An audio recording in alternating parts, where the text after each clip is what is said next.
Совершенствование транспортного контроля на пунктах пропусков, актуализация стоимостных индикаторов риска на товары, упрощение документации и сведений. Эти и другие вопросы на повестке дня 38-го заседания коллегии таможенных служб государств-членов Таможенного союза. Встреча прошла в рамках Евразийского экономического форума.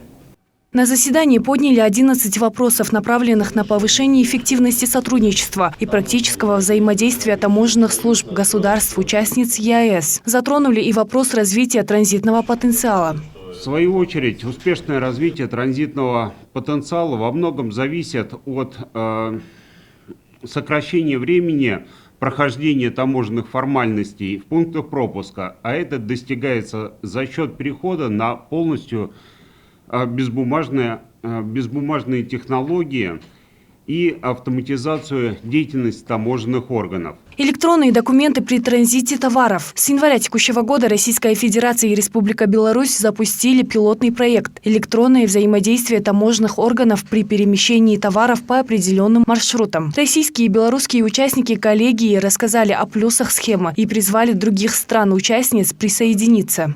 Вот эта электронная технология позволяет нам в электронном виде получать информацию, оформлять и выпускать, и сразу делать пограничный контроль.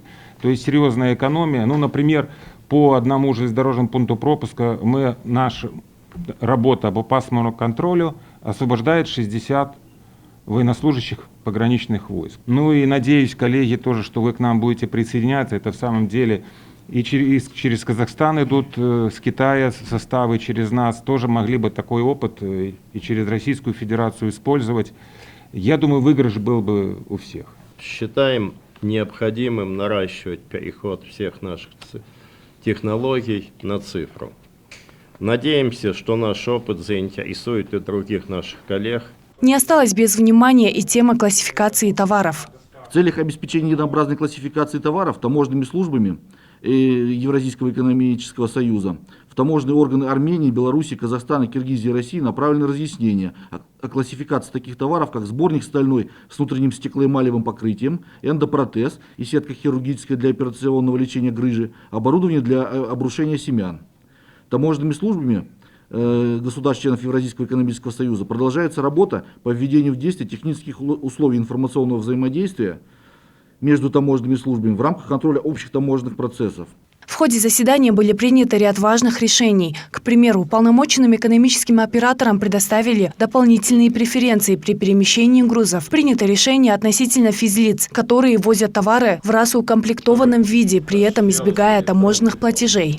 Вся наша работа направлена на то, чтобы существенным образом сократить административную и финансовую нагрузку на бизнес, ускорить проведение таможенных процедур, но при этом сохранив эффективность таможенного контроля, что важно для государства с точки зрения наполнения бюджета у наших государств, и считаю, подобные мероприятия становятся площадкой для детального обсуждения важных решений, актуальных для стран-участниц. Это позволяет формировать единую правовую базу и обеспечивать единообразное применение таможенного законодательства, считает председатель ГТС Кыргызстана Самат Исабеков.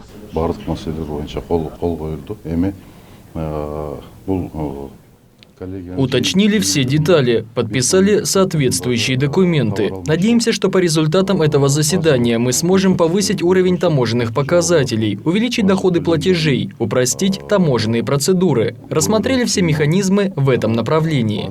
Отметим, объединенная коллегия, образованная в 2011 году, один из наиболее опытных и эффективных интеграционных органов Союза. Она координирует практические действия таможенных служб союзных государств в рамках применения единых принципов таможенного администрирования. Выступает площадкой для обсуждения и выработки взаимоприемлемых унифицированных решений, а также оперативного урегулирования проблем в таможенной сфере. Наргиза Нурмаметова, Джантай Макенов, Пирамида.